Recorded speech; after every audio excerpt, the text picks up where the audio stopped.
So very good morning to everyone. आज चर्चा करते हैं कि हम मृत क्यों हैं।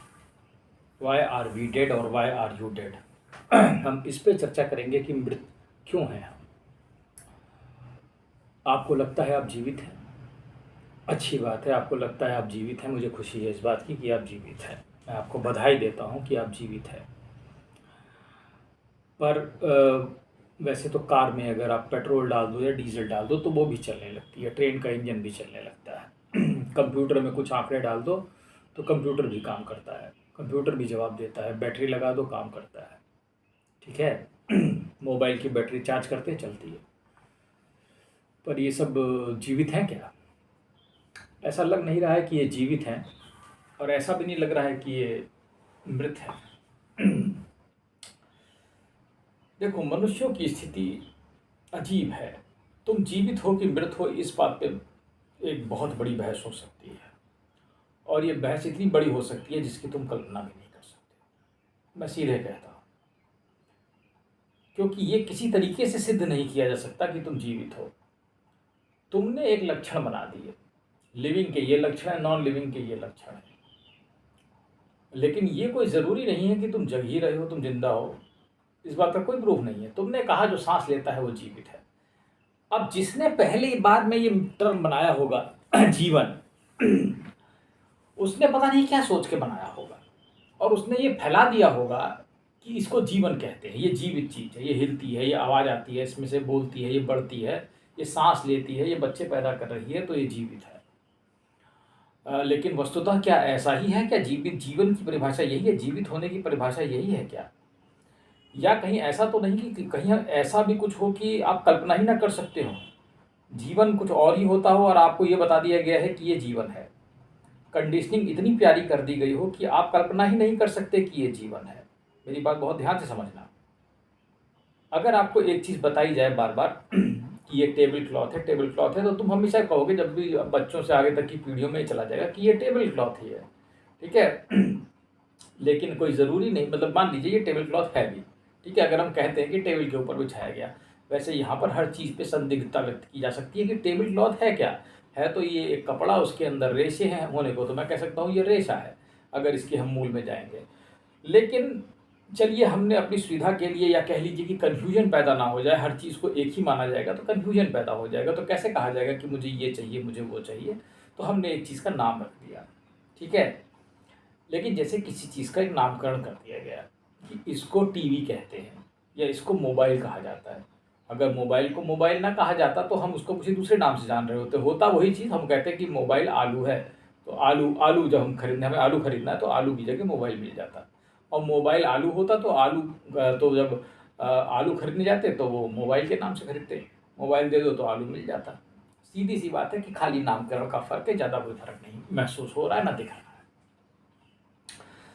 जहाँ तक मनुष्यों की बात है, तो मैं इस चीज़ को तुमसे कहता हूँ कि तुम थोड़ा इस पे गौर करो कि कहीं ऐसा तो नहीं है कि जीवन या जीवित होने का मतलब कुछ और होता हो, और तुम्हें यहाँ बता दिया गया हो कि इसे जीवन कहते हैं। जो सांस ले रहे ऑक्सीजन है, ये एक सिस्टम हो सकता है। ठीक है, ये एक सिस्टम हो सकता है। बहरहाल, ये इसका एक पहलू था जिस पर आप चिंतन कर सकते हो, विचार कर सकते हो। ये करोगे विचार, मुझे मालूम है।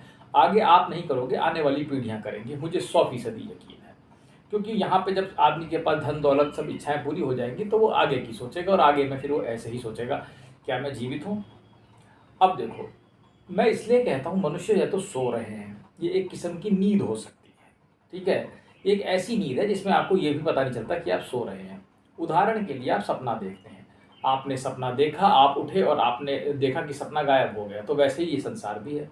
ये संसार भी एक सपना है। तो हो सकता है सपने में जो भी कुछ घटित होता हो वो एक विशेष किस्म की नींद हो, कल्पना हो, या हो ही ना। ठीक है, तो हम इसे जीवित नहीं कह सकते। मैं नहीं मानता कि संसार में जीवन है। मैं मानता हूँ कि संसार मृत है। एक तरीके से अगर इसको देखोगे तो ये मृत ही है, ये जीवित नहीं है। यहाँ जीवन की संभावना मुझे कहीं दिखाई नहीं दे रही। मैं तुमसे स्पष्ट कहूँगा, यहाँ जीवन की संभावना मुझे शून्य दिख रही है। जीवन कहाँ है यहाँ पर?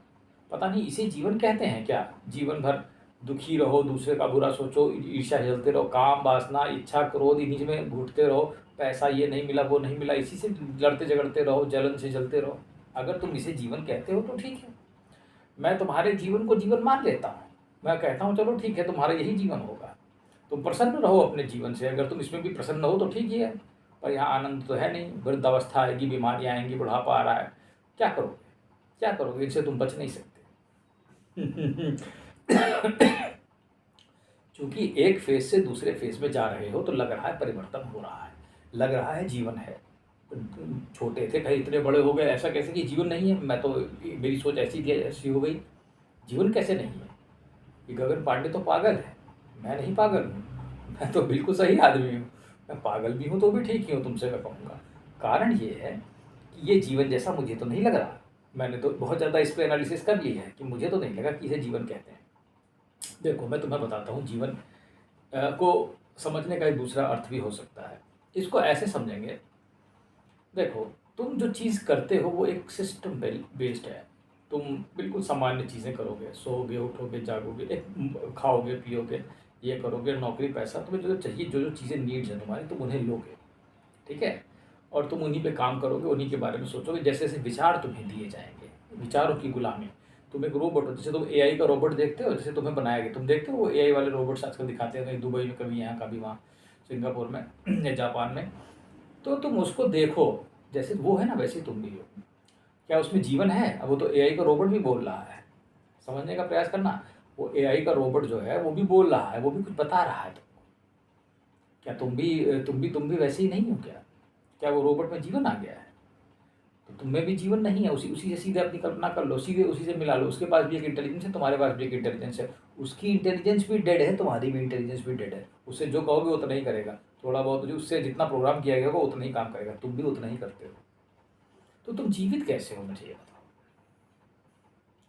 तुम जीवन को समझ ही नहीं पाए। मैं एक बहुत बड़ा प्रश्न खड़ा कर रहा हूं तुम्हारे सामने, मनुष्यों के सामने, मनुष्य जाति के सामने। क्या तुम जीवित हो? ये बहुत बड़ा सवाल है। कारण ये है, देखो मैं तुम्हें बता दूं, तुम्हारे माइंड के अंदर, चाहे तुम्हारे अंदर जितनी भी चीज़ें तुम विचार करते हो वो एक लिमिटेड एरिया में बनी। मान लो कोई कारपेंटर है, वो एक काम करता है, बढ़ई है, ठीक है, वो उसका हुनर, वो उसका प्रोग्रामिंग है, वो उसे काम कर रहा है। तुमने एक मशीन डिज़ाइन करी, वो एक काम करती है। इसमें इसमें कोई अंतर नहीं है। ये बिल्कुल वैसा ही है जैसे तुमने एआई डेवलप किया, तुमने एक सिस्टम जनरेट किया, वैसे ही तुम भी हो। एक प्लम्बर है, एक क्रिकेटर है, एक ये है, एक ये है। लेकिन तुम सोचते हो कि तुम एक कोई बहुत बड़ा काम कर दिया तुमने और तुम जीवित हो, तुम जीवन है यहाँ पर। और फिर जब कोई मर जाता है तो तुम कहते हो मर गया। कमाल हो गया ये। देखो मैं इसलिए यहाँ पे ये समझता हूँ कि यहाँ पे सब मृत हैं, क्योंकि यहाँ पर रेशनल थिंकिंग नहीं है। तुम्हारे दिमाग में जो तार्किक क्षमता होनी चाहिए, जो जो सवाल होने चाहिए, वो तुम क्वेश्चन ही नहीं करते। तुम्हें जो प्रश्न करने चाहिए, तुम उन प्रश्नों से अनजान हो, तुम वो प्रश्न कभी करते ही नहीं जो प्रश्न तुम्हें करने चाहिए। तुम्हें प्रश्न मूलभूत होना चाहिए, मैं यहाँ क्यों हूँ, मैं यहाँ क्या कर रहा हूँ। तुम्हारे दिमाग में ये सवाल आते ही नहीं, क्योंकि तुम्हारी प्रोग्रामिंग ही नहीं की गई। तुम ये धर्म क्यों है, ये धर्म से क्या होता है, ये धर्म के मंदिर क्यों है, मस्जिद क्यों है, मीनारें क्यों हैं, ये सब क्या चीज़ें हैं, ये माता पिता क्यों हैं, क्यों, कहाँ से आ गए ये मेरे माता पिता, यही क्यों है, मैं इस जगह क्यों हूँ, मैं यहाँ क्यों पैदा हुआ, मैं यहाँ क्या कर रहा हूँ। मूलभूत रेशनल थिंकिंग नहीं है। मृत्यु क्या है, जीवन क्या है, कि मृत्यु बुढ़ापा क्यों आ रहा है, यहाँ पर बीमारियाँ क्यों बनाई गई हैं।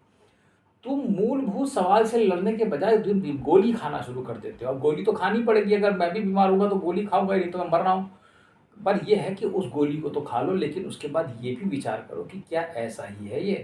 लेकिन तुम नहीं करोगे। कारण है कि तुम्हारी कैपेसिटी की लिमिटेंसी है, क्योंकि तुम नहीं सोच सकते उस बारे में। मुझे बहुत दुख है कि यहाँ पे इन्होंने सोचने की सीमा को बहुत सीमित कर दिया है और एक चालाकी की है तुम्हारे साथ।